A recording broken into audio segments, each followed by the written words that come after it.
Hey everybody, it's Jason Calacanis, and this is This Week in Startups Australia. Now, I'm not in Australia, and I'm not going to get on a flight to Australia. What I did was I asked one of my oldest friends, Mark Pesci, who's a really brilliant guy, who's got a great radio voice, to do a little test. And the test is we're going to do a 5-episode special series on Australia and the startup scene there. And you've probably seen that the company that makes HipChat is out of Australia. And then a decade ago, they had the company Hot Dog that came out of Australia. There's a lot of activity in Australia. They're doing fantastic down there. And I've had this dream of having This Week in Startups in many different countries. However, I'm only one person. I can't possibly do it myself.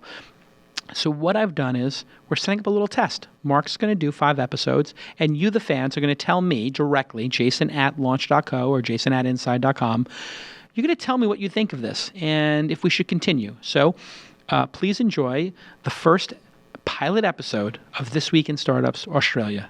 Good day and welcome to the premiere episode of This Week in Startups Australia. I'm your host, Mark Pesci, and today we'll be speaking with Ian Gardner, founder of IOCorp, Innovation Bay, and now running startup business development for Amazon Web Services. Ian knows as much as anyone about the climate for startup companies here in Australia, and he'll take us on a brief tour through the landscape.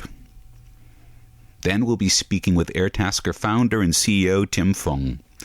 With over 0.5% of all 23 million Australians already signed up as Airtaskers, Tim's startup could ignite the biggest disruption in the Australian labour market ever. This Week in Startups Australia is proudly sponsored by Fishburners, Australia's largest startup space, with 90 startups working from one large building in Ultimo, including this recording studio.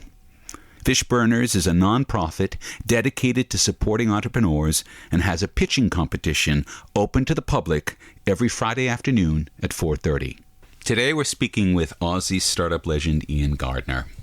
Ian's founded a number of companies and has served a very pivotal role in the Australian startup community. So what I'd like to start off with, Ian, is could you tell me what it's like to create a startup in Australia? Well, thank you for having me, first of all. It's great to be here. Look, it's difficult. I've spent 18 years of my career running startups. I was a child of the first dot-com boom, so it is exceptionally difficult to make money from startups. I think if it was easy, everyone would be rich, and we probably wouldn't be on this show. So it is really hard. Australia is a unique landscape. It's a fairly small market. It's very geographically dispersed. It's at the sort of bottom end of the world. I can't quite work out whether it's Asia or America. And there are a few unique challenges within that. So, there's no easy answer to it, and I think we'll probably explore some of the other issues behind it. But the punchline is it's hard. Is it harder here, do you reckon, than it would be, say, in London or in Silicon Valley or in New York or in Hong Kong? Look, different degrees of hard. If you're a talented entrepreneur in somewhere like Silicon Valley with a great network, the chance of you building $1 billion business is probably higher. In fact, it's definitely higher than it would be here. But there are incredibly talented entrepreneurs in Australia. So if you think about Atlassian or Freelancer or any of those guys, they have done an exceptional job building their business here. But in order to scale to get up to that $1 billion valuation, you have to get overseas. You cannot build $1 billion business just within the confines of Australia. It's not impossible, but incredibly difficult, especially in the internet age. So then maybe the first thing we need to say is that Aussie startups always have to have an international focus, whether it's right off the bat, maybe not, but certainly sometime when they start to hit a real growth spurt, they have to go international. Yes. The internet by its nature is global. Capital by its nature is global. So if you are in business, in the internet, you absolutely, if you want to scale and get big and successful, go global. So let's come back to that question of capital. Do we find most Australian startups being funded with Australian capital or with foreign capital? It's both. Most of them in Australia are raising money here. And there's no right answer to this. There's a lot of companies think it's better to go and Dick Whittington style to the US and find that the streets are lined with gold or not, because it's hard there too. Often what I'll say to entrepreneurs is, look, raise the money where you live, because you need to be able to go and have a coffee with your funders or your board members or anyone like that. So if you're going to go and live in the US, raise your money in the US. If you're staying here, stay here, but be prepared to travel a lot, because there are exceptions to that rule. But I would say, as a rule, raise the money where you live. Do you think it's harder for people to raise angel or even Series A money in Australia than it might be somewhere else? Look, overall, yes. I'd say it is. The level of sophistication. I mean, this is part of the challenge we have in Australia. The level of sophistication within that capital base that's funding you is not where it is overseas. And if you look at the rates of venture capital or even angel investment in Australia and New Zealand, I mean, it's dismal compared to the rest of the world. Now, why is that? Look, variety of reasons. One of them is that you can't point to incredible success stories yet. I mean, you can call out the outliers like Atlassian, or I mean, there was a new company just funded by Accel, Invoice to Go, but neither of those guys raised any money before they took the money from Accel. So they were so talented that you didn't actually need it. So for the rest of them, so the investors are coming along saying, well, prove that we can get a return from this. But the problem is, it takes 5 to 7 years on average to see a return from invested capital. So if we think 5 to 7 years back from where we are today, I mean, the landscape was... Well, there was no mobile. No, right. The smartphone had barely started at that point. No iPad, no. I mean, cloud computing was in its infancy. Yeah, barely. Yeah. So the landscape was incredibly different to how it was now. So what we're going to see in the next 2, 3, 4, 5 years is the emergence of the really successful ones that have been funded, right. And then you're going to start seeing an influx of capital back into the investment market, and more importantly, an influx of capital from people who are smart. I.e. the successful entrepreneurs. And this is what happens in Silicon Valley. You get what I call the money go round. Yeah. So a successful entrepreneur sells his business, makes some money, puts it back into the next business, and so the cycle continues. We don't have that here. Because we haven't gotten enough generations of cashed out entrepreneurs who understand how to assess risk. Correct. And actually have their gut saying, I want to put some money here, I want to put some money there. Yeah, and it's a bit flippant, but historically, if you made a pile of money in Australia, you'd buy a big house in the Gold Coast and you'd go and live up there, and you wouldn't do much with it. But right. We're not saying that. So if you look at Mike and Scott from Atlassian, I mean, they are active investors now, and it's they don't have much time to do it, but they are active, and which is terrific to see. I mean, that's what we need here. So, do Americans know Australia is on the map in terms of technology, in terms of startups? Look, the best ones do, if that's the question. So if you think about the best VC, so Peter Thiel's fund, right. TCV, and Accel in particular, I mean, they have made active investments. And when I was running Bicorp, I'd be getting a call every second week from a VC in the US, or some lowly analyst who's obviously worked a lot of hours to get to that point, and they'd be cold calling to say, hey, we've heard about you, you were on the Deloitte Fast 50 for a few years, we'd won a few awards.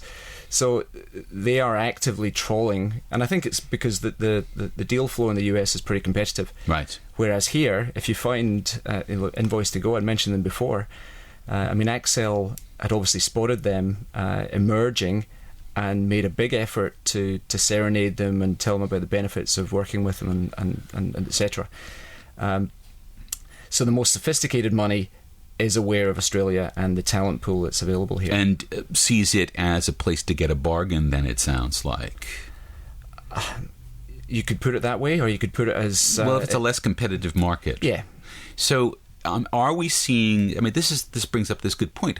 For two startups, all things being equal between them, is there a different multiple in the valuation for a startup in a Silicon Valley or a Hong Kong or a New York versus what it might be in Sydney or Melbourne? There shouldn't be, but there is. And partly that's down to expectation, partly it's down to competition, and partly it's down to talent. I mean, there's historically always been a disconnect between what entrepreneurs think their business is worth and what an investor is prepared to pay for that stake in the business.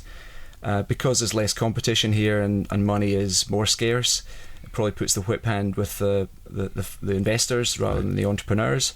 And those that don't like that will get on a plane and go and live in the US and set up the Delaware company. And So rather than having too much money chasing too few startups, which is the situation in most of America right now, and is starting to become a situation in London, what we actually have is too little money chasing too many startups in Australia now. So that the control relationship is the reverse. And it's more like what it was, say, in America perhaps 5 years ago then. Well, I'd say that's true.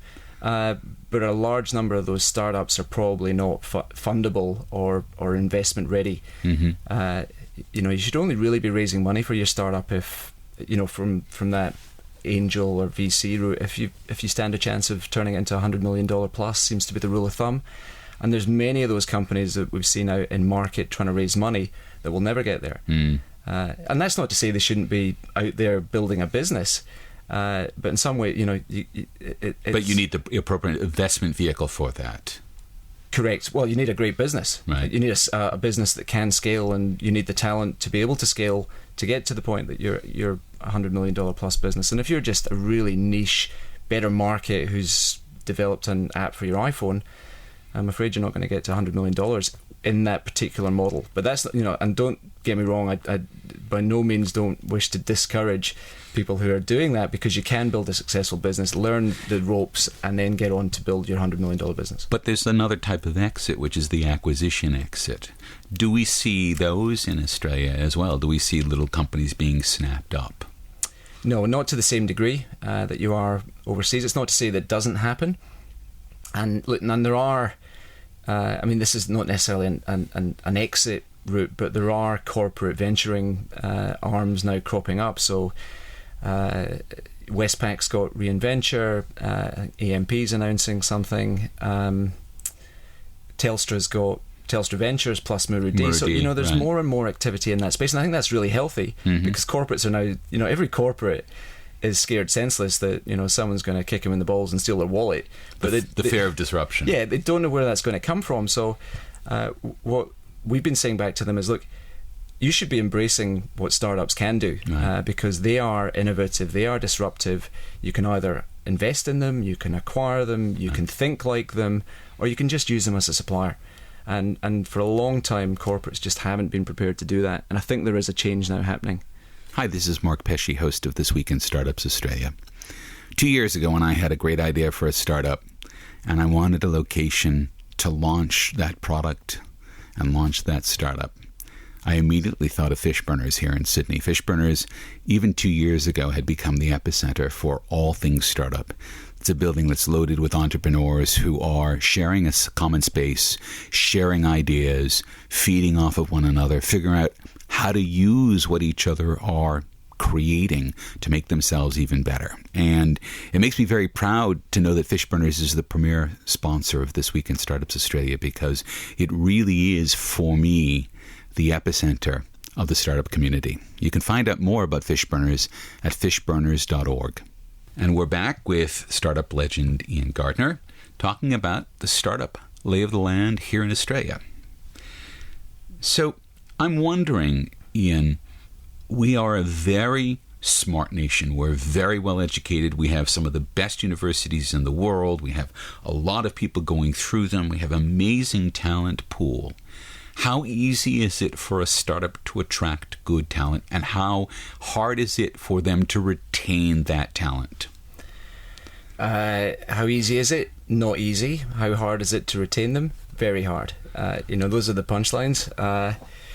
Look, there's not enough either. I mean, there's two problems with the recruitment or the talent pool in Australia. One is there's not enough IT trained professionals coming through. So the entry to courses that supply that is plummeted, and I think it's 70% of people who start those courses drop out.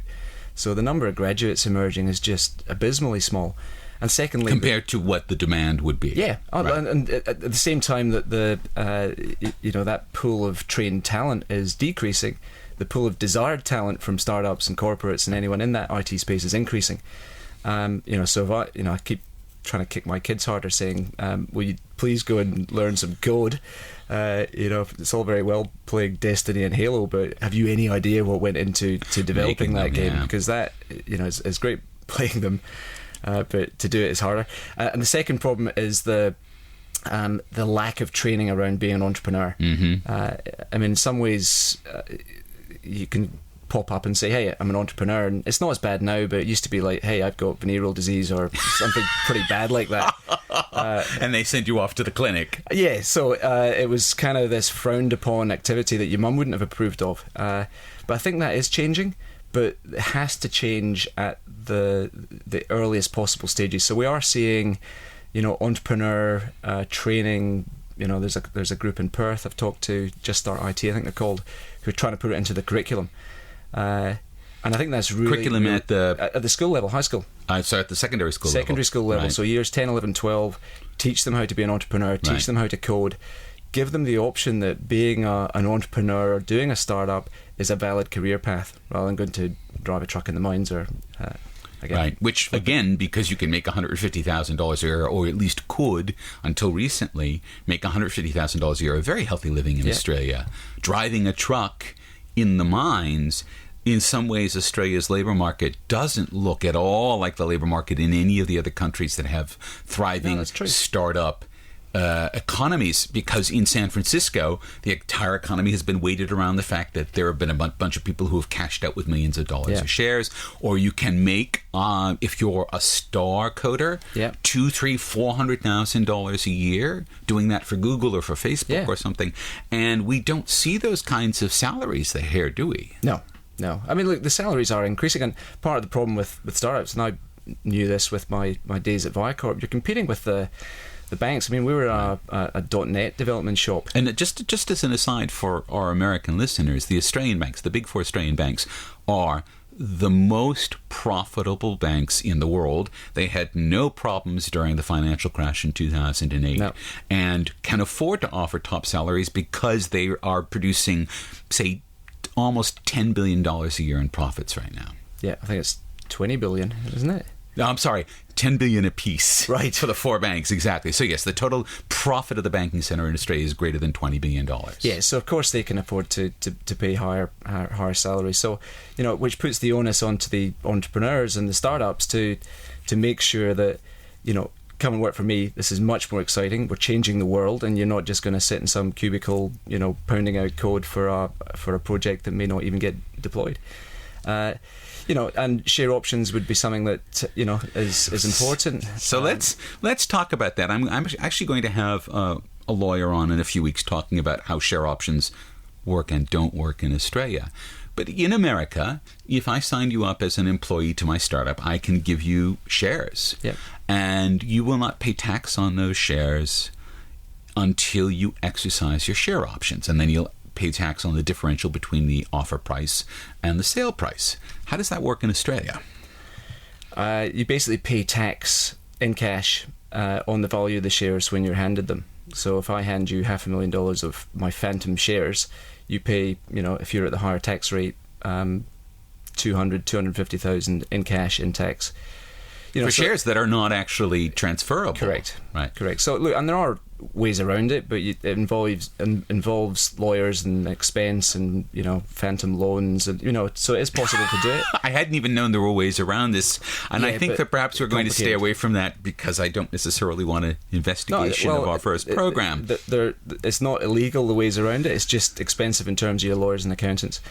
Look, I'd rather talk about what works overseas, and what works overseas are the tax credit programs, just a better regulatory environment for startups, and look to the US, look to the UK, look to Israel. Right. I mean, they have a much better regulatory environment for startups. On the other hand, we also have the R&D tax credit, which is outstanding. So with the R&D tax credit, if you accurately track your development costs, your R&D costs, you get how much of that back at the end of the year from the tax office? I think it's just come down a bit. It was 45%. I think it's now 43.5% of relevant spend, which essentially is your developers. So at Viacorp, I mean, we were getting almost $2 million back in some years in cash, which was outstanding. I mean, we could not have survived during those mid-years without that. Right. And so that's really, if you're starting a startup that is very heavily R&D focused. Yes, it's going to have marketing and sales arms because it's absolutely going to need those. But if you're doing something that's R&D focused, essentially Australia will pay half of that cost for you if it's Pretty being much done in Australia. And R&D basically counts as software development. So if you are a software company, you can claim all of your relevant expenditure back as R&D. Right, and as I know from Moore's Cloud, hardware development falls exactly under that as well. Yeah. And that means all your all of your testing, all of the stuff that you need to do in order to get a product that's ready to manufacture. Correct. And if you're marketing, you can also get a rebate on the marketing that you do overseas. Isn't that correct? So how much is... Look, there are caps on it. I think Yeah. it's if you're spending up to 150 grand in conferences or expanding your market. And that's what, Austrade, is that right? Yes, I think it is. Yeah. And they give you back, I think it's something like 40% if it's over $20,000 in any particular year, something like that. Yes, around that. So look, there are great credit schemes available for startups. And so there's a lot of, in that sense, because this, I don't know, there wouldn't be anything like this in the United States. I don't know about in the other domains. So this actually means that although Australia may have a high cost base, that a lot of those costs, in fact, are deferred. And so if you can build your budgets around understanding what those deferrals are and how to make them work, you can actually go a lot further for an investment dollar here than you might other places. Correct. Now I'm going to ask you a really hard question. It's a question that gets asked a lot. And I want to close this morning with this question. Where do you reckon has the better startup environment? Is it Sydney or Melbourne? I mean, there's always a lot of rivalry between those two cities. And there's a lot of startup rivalry between those two cities. If you were starting a company today, which one would you pick and why? Look, it is a tough question. I chose Sydney. The climate's better. We've got the harbour. You don't want to just bang on about the stuff that's great. They are fantastic cities, both of them. I'd say if you look at the overall startup ecosystem across Australia and New Zealand, 40% roughly Sydney, 30% roughly Melbourne, and then kind of in descending order from that, you'd have Perth, Auckland, Adelaide, Canberra. You left Brisbane out. Brisbane's actually right up. Brisbane is third. Sorry, Brisbane. Yeah.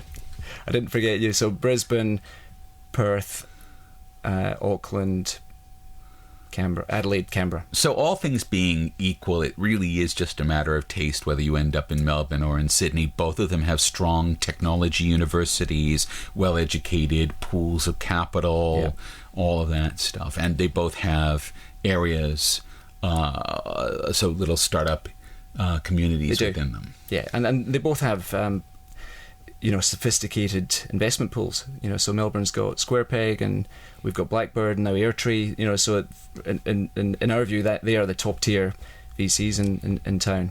So if you can get access to any of them, and again, going back to the point, raise the money where you live. So if you're in Melbourne, go and knock on SquarePeg's door. And if you're in Sydney, go and see Nicky and the guys at Blackbird. Okay, what is your one bit of advice that you would give to someone who is thinking of doing a startup? Just do it, because if you think too hard, you'll never do it, because there is 100 good reasons not to do it. Ian, thank you very much for being the first guest on This Week in Startups Australia. Well, it was an absolute pleasure. Thanks for having me. It's my great pleasure to welcome Tim Fung as the first startup entrepreneur guest on This Week in Startups Australia. He's the CEO and founder of Airtasker. Welcome, Tim. Thanks, Mark. Thanks for having me. So tell me what Airtasker does. Airtasker is an online and mobile marketplace. We connect people and businesses together with local community members who want to earn money by completing tasks. So through Airtasker, you can outsource things like cleaning, gardening, handyman jobs for consumers. But also businesses are using Airtasker for a lot of things like market research, mystery shopping, or even business services around the office. When you started, you really thought this was going to be a consumer-to-consumer sort of business, right? And when did you start to discover that there was actually a business-to-consumer aspect of Airtasker?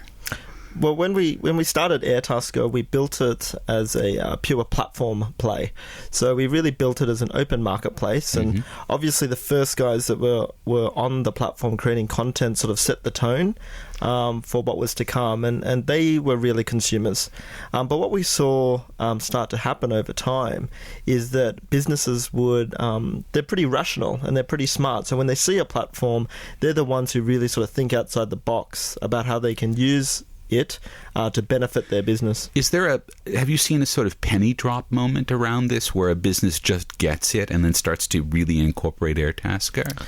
Definitely. I mean, overall, it's a slow educational process, but we're seeing the bulk of our usage come from repeat users every month. So that really means that people are sort of understanding the concept, they buy in, and then they're using it consistently. So once they get it, it really becomes just a normal part of their lives. Absolutely. I mean, we've got businesses on there that are almost exclusively using Airtasker for all their labour needs.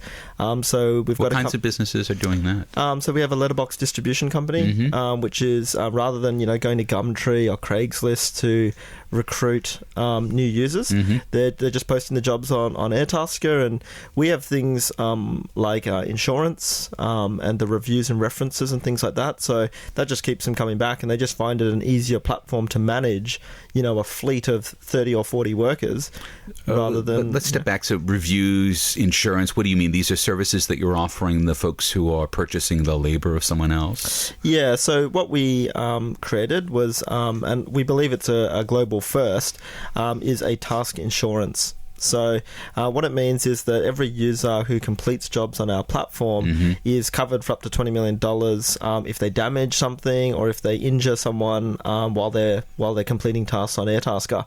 And that's all included in the fees that the commissions that Airtasker makes. Right. So it's not an additional cost, but it's definitely a value add that you get from using the Airtasker platform. So that means that I, as someone who's contracting labor on Airtasker, don't have liability around the person that I've contracted with because Airtasker has taken that liability on. That's right. Well, our insurance policy has taken that on. So what it protects is it covers the worker for any damage which they cause to a third party or any injuries or anything like that they cause to a third party. So if they get hit by a bus or something like that, God forbid.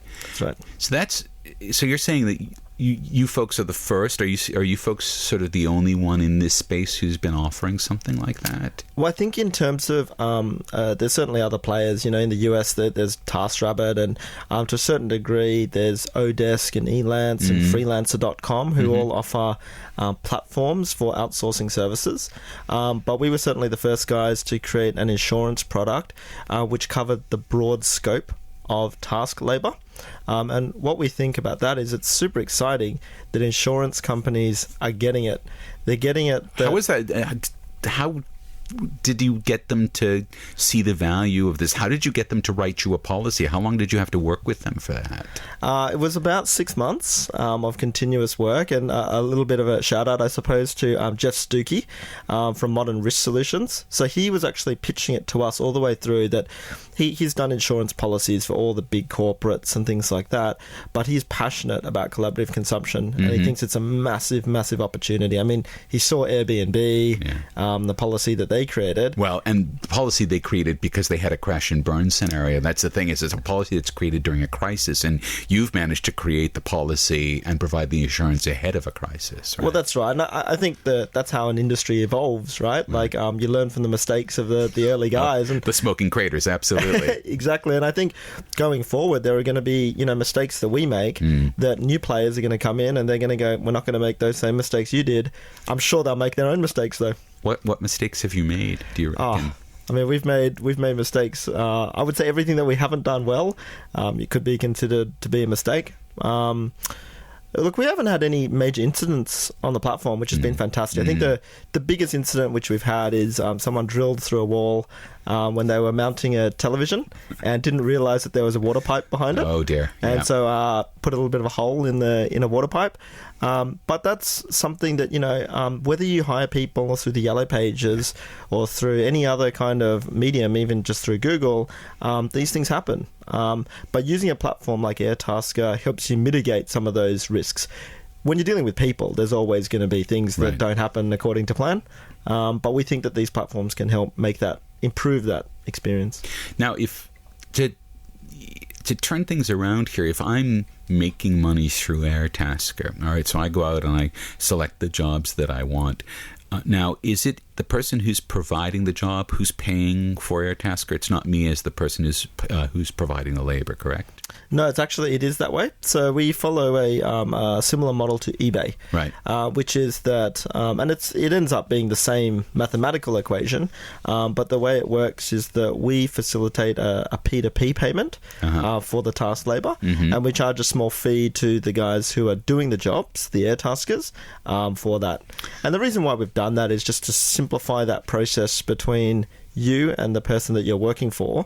That process, given that we sort of consider the person who's hiring the labor as the customer, per se, we want to make that transaction as simple as possible. And we don't want to say plus 3.5% X fee and 2%. Because unless you have that labor demand, there isn't going to be any labor for the Airtaskers. Exactly. And they know that. They know that the more the workers know that the more seamless we make it to hire labor, the more jobs for them. And they also know then that they're buying this insurance policy as part of that and the whole thing. So what's the cut that you take out of this? So we charge 15%.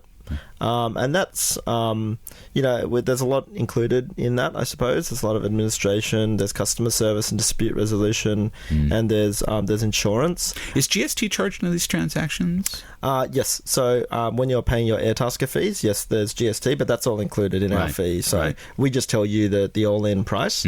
But one way of thinking about it, I suppose, is how much does it cost you to acquire a customer on Google? You know, you start a little plumbing company, you put your ads on Google, it's $3 or $4 a click. Yeah. A lot of management goes into that. And of the clicks that you get, maybe 1 in 10 will turn into a job. So when you sort of do that maths, it's sort of $30 or $40 to get a job. Whereas with Airtasker, on average, it's probably $15 to get a job, but you're guaranteed that job. So we never charge you anything, and you've got nothing to lose unless you're earning money. So are you seeing, for example, plumbers who are using Airtasker as their primary means of getting jobs? Yeah, definitely. I mean, certainly handymen, guys who are sort of hire a hubby type models, they definitely are using Airtasker, and many of them are using it full time. So one of the best quotes I heard the other day is we had a bit of a drink at the Airtasker headquarters, and we invited some of our top users there, and a lot of the guys were just saying, "Yeah, I just quit my job to do Airtasker," and we were like, that was amazing for us to see these people who aren't just sort of using Airtasker as an incremental extra money earner, but a career. They're all effectively. In. They're all in. And as they build those reviews and that feedback up, that reputation becomes super, super powerful. Are you thinking of building anything that would help them lean into this, so that would give them some branding inside of Airtasker beyond the reputation on it? Will they be able to, almost in the eBay sense, set up a bit of a store inside of Airtasker? Well, I think that's actually a super, super interesting question, and I've done a lot of thinking around this. It's, during the Industrial Revolution, that's when the idea of like a company came about, and a company could own a brand, and all these people would work for this brand. But as those people left the company would retain the brand. And now what we're kind of seeing through collaborative consumption is, why can't Mark Pesky be a brand? Why can't Tim Fung be a brand? So therefore, we don't necessarily, we may let them have nicknames or create a logo or something like that, but really what we want to do is empower people to own their own brand, their own reputation. So you don't necessarily need to have a company or anything. You are the brand.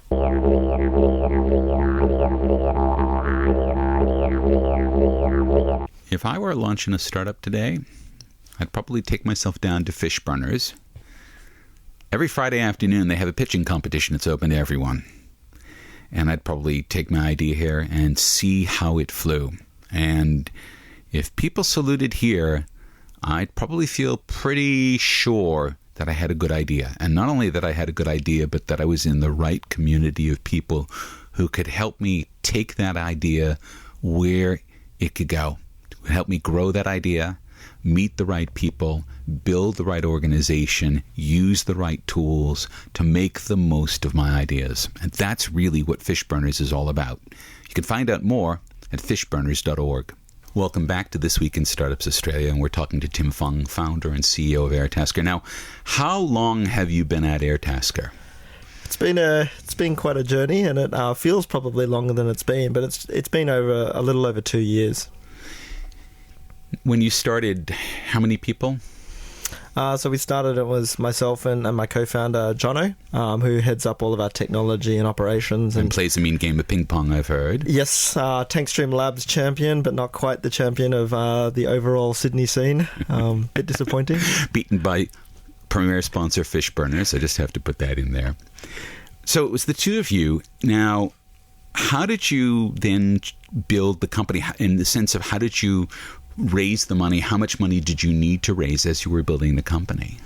So we started very early on while we were still working full-time jobs. And, you know, we basically just hang out at Jono's house and work on plans and wireframes and stuff like this. And we had been doing this for a while because we always were thinking of new ideas that we wanted to do. But finally the penny dropped when one of our friends who works at Google in their business development team over in Mountain View said, you know, this is one of the less stupid ideas that you guys have had, and I've asked a couple of guys at work, and they actually would use a service like that. So that's when we sort of said, you know, we're definitely going to go at this now. So we got together a bit of our own money, and we hired some developers. We were still working full time, so during our lunch break, we'd go and hang out with the developers and things like that. So a group called Sentia and a team with a guy being led by a guy named Michael Chindrick. And so we put out together our money, we spent it all on development, we built a platform, and then we hustled to get our first users on because we knew that lots of people had built platforms, but not many had been able to reach traction. So we sort of thought, how can we get as much free advertising and free reach as we could? Partnered up with a bunch of guys who were working in universities, worked with interns to get in there, and we got to a couple of thousand users. We also How long did it take to get to a couple thousand users? Probably about 2 weeks. And we did that because we said, hey, can you include us in your mail out to all your students, and we'll give you, we put up a prize to do that. So what made you decide that you wanted to focus on students first as the Airtaskers? We sort of thought, you know, the workers who would enjoy this kind of this type of task-related labour are those that have a flexible lifestyle. So it's those guys who can work sometimes during the day and just pick up jobs, but they probably don't necessarily need to have a full-time income, because at the very beginning of Airtasker, we knew the job volume wouldn't be able to create a full-time income like it does now. Right. So that's what gravitated us towards students, but we quickly realized that it was a much bigger market than that. So now, you know, we sort of see these three groups, which is the students, the professionals who are often working full time, or they might be in between jobs, but they're the ones really providing the skills. So like an accountant or someone like that. Accountants, bookkeepers, graphic designers, marketers, people like that. So in that sense, this is where you start to intersect with something like an Odesk or a freelancer, that there's some overlap there in that kind of skilled professional. I don't know that I would go to a freelancer for a bookkeeper. I would think of them to go for, say, a graphic designer, but there's some overlap there. Well, I think that's a great example of how location and proximity, how important it is, and it's really you don't want a bookkeeper in Pakistan. Exactly, and not just because they may be able to skill up and learn the laws and stuff, but there's different cultural aspects. And then there's the proximity of being able to pick up the phone and, you know, have that. Get the books, right? You know, Exactly. I have my bookkeeper over in Bronte, and I can just pop over there whenever I need to because it's just a bus ride away. Yeah. Definitely. And I really love the virtual outsourcing model because I think that it applies to a lot of segments, but I think that a lot of people overestimate the impact that it could have on all of the types of jobs, because even Odesk and Elance and things report that their jobs, they're seeing that the people being assigned to tasks through their websites are actually getting closer and closer together over time. So in other words, proximity actually does matter. US people want to hire US people, Aussies want to hire Aussies. Well, one of my friends did a startup a few years ago and outsourced everything via freelancer basically to the Ukraine and to Pakistan. And he was in California, which is basically 12 time zones away. And there was a 3-month period where he essentially didn't sleep. Yes. Because they were on when he was trying to sleep, and then they were sleeping when he was on. And so it really is, there's a lot of reasons why proximity is a handmaiden to creativity on a project. I agree with you. Absolutely. And I think you usually don't get anything for free. So I think that's a good example. You may get the labor for cheaper because it's overseas, but you'll probably end up sort of having to put in a bit more effort to manage those. So those how people. many now 2 years later, how many registered air taskers are there? So we have 160,000 workers on the platform. Is that just in Australia, or is that all around the world? Just in Australia. Mm-hmm. So we've really focused our market. You basically can't even register to the platform unless you have an Australian address. Right. So we've been really focused on capturing this market, and it is a big market. I mean, again, the big platforms see that Australia is pretty much the second biggest market after the US. The reason for that is because our you costs almost are so have high. 1% of the population registered as air taskers. Oh, well, 0.5%, I suppose, yeah. 23 million people, right? So, yeah, I mean, well, okay, yeah. It's 2/3 of a Long percent. way to go. Right? 2/3, that's very respectable, though, if you're talking about a labor pool that is conceivably sort of, 1/3% of the population. Definitely, and our ambition from here is not just to get more people using the platform, but to skill up the people that are on the platform so that they're ready to do jobs that have specific skill requirements, and not just skills in the current sense of the word, things like accounting or plumbing or electrician, but things like IKEA furniture assembly. Yeah. It's a skill, or being able to put together a certain type of trampoline. That is a very specific kind of skill, which these days is not considered a skill, but we believe in the future should be. But if it were easy enough to find and locate that skill and get it to hand, then you would actually know, wait, that's a skill. Exactly. When I had my Billy bookcases assembled, I actually called someone because they did it in 15 minutes and saved me pulling my hair out for 2 hours. That's right. It was exactly what I wanted. All right, let's talk about your business now. You've got this 167,000 registered air taskers. How much revenue is that bringing in now? So we don't speak in definitive revenue terms publicly, but I can tell you we have about $1 million posted through the website every month now. Okay. And we take a 15% cut of that. So you can do some maths around that. It's a pretty healthy business model. It's not sort of like a Twitter where you need to be investing for sort of 10 years or 7 years to get a return. But we're still in growth mode, and we just want to get really big. Are you raising capital? We likely will be. We're in a pretty good financial position right now, so we don't have to. But of course... Well, that's the best position to raise money in anyway. Exactly, yeah. But our board and our investors are definitely like, let's go big. So they're sort of not interested in, let's just make a little company and be like an Australian recruitment agency or something. They're like, we want to see something huge. Ian Gardner was sitting in that seat half an hour ago saying that, we're looking for the companies that go to 100 million, and this is probably what your investors and what your board wants to see for you. How do you get to 100 million? So I think it's very interesting. First of all, I think Australia has an opportunity to be a company that big. Really? Definitely. I mean, if you look at my view on it is that there was sort of like a generation one of Australian classifieds. So there was Seek, realestate.com, and car sales. They were the three big pillars: jobs, houses, cars. Yep. And I think what we're seeing now is because the internet's become more fluid, all of the incremental versions of those are now coming out. So with cars, why buy a car on car sales when I can use GoCatch or Uber? So that's the kind of the rent model versus the buy model. Yeah. With houses, Airbnb. Why buy a house when I can rent? And we're not saying that it doesn't have the same fluidity, but it's close, yeah. Yeah, and same with jobs. So rather than full-time jobs, temporary jobs. So we think that the scope for these kind of businesses is at that kind of scale. So very interesting Australian businesses, but even more excitingly, international businesses. So you're really taking a look at revenues as being a percentage of the entire overall labor market in Australia. Absolutely. Wow. Will you be going international? Yes, so we've definitely got plans to go international. We have a team sitting over in the US right now doing our research and setting up some of our backend systems. A lot more competition over there, though, right? There is, and the US and China, which we also have links with, are really interesting markets, but they are heavily competitive, and you better be ready for a fight, I suppose, when you head over to that.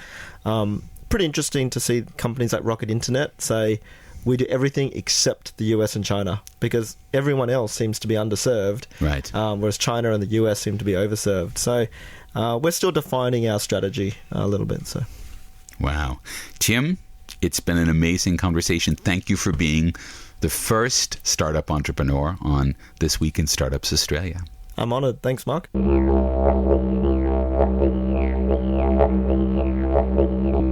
Hi, this is Mark Pesce, and 11 years ago this week, I got off a plane, moved myself from California, the land of the startups, to Australia, and I found a nation that didn't have any e-commerce, that you couldn't even use Amazon. And after I got over my shock, I wondered why. Why were things different down under? And over the last decade, it's been my pleasure to see many startups spring up to answer all of the needs of Australia. Australia has more smartphone penetration than most nations in the world, great broadband penetration. It has a lot going for it, and we're now starting to see the startups take advantage of that. And it's going to be my goal every fortnight to bring the best of those startups to you so you can listen to how these companies, these founders, and these businesses are changing not just Australia, but the rest of the world. Before we finish, I'd like to offer some thanks from Murray Herps and Fishburners for sponsoring this program, to Felix Varmuth and AnalogCabin.net for their audio production, to Ian Gardner and Tim Fung for helping to launch This Week in Startups Australia. I'll be speaking to you again in a fortnight, and one of our guests will tell us how they're reinventing the automobile. For This Week in Startups Australia, this is Mark Pesce. Thanks for listening.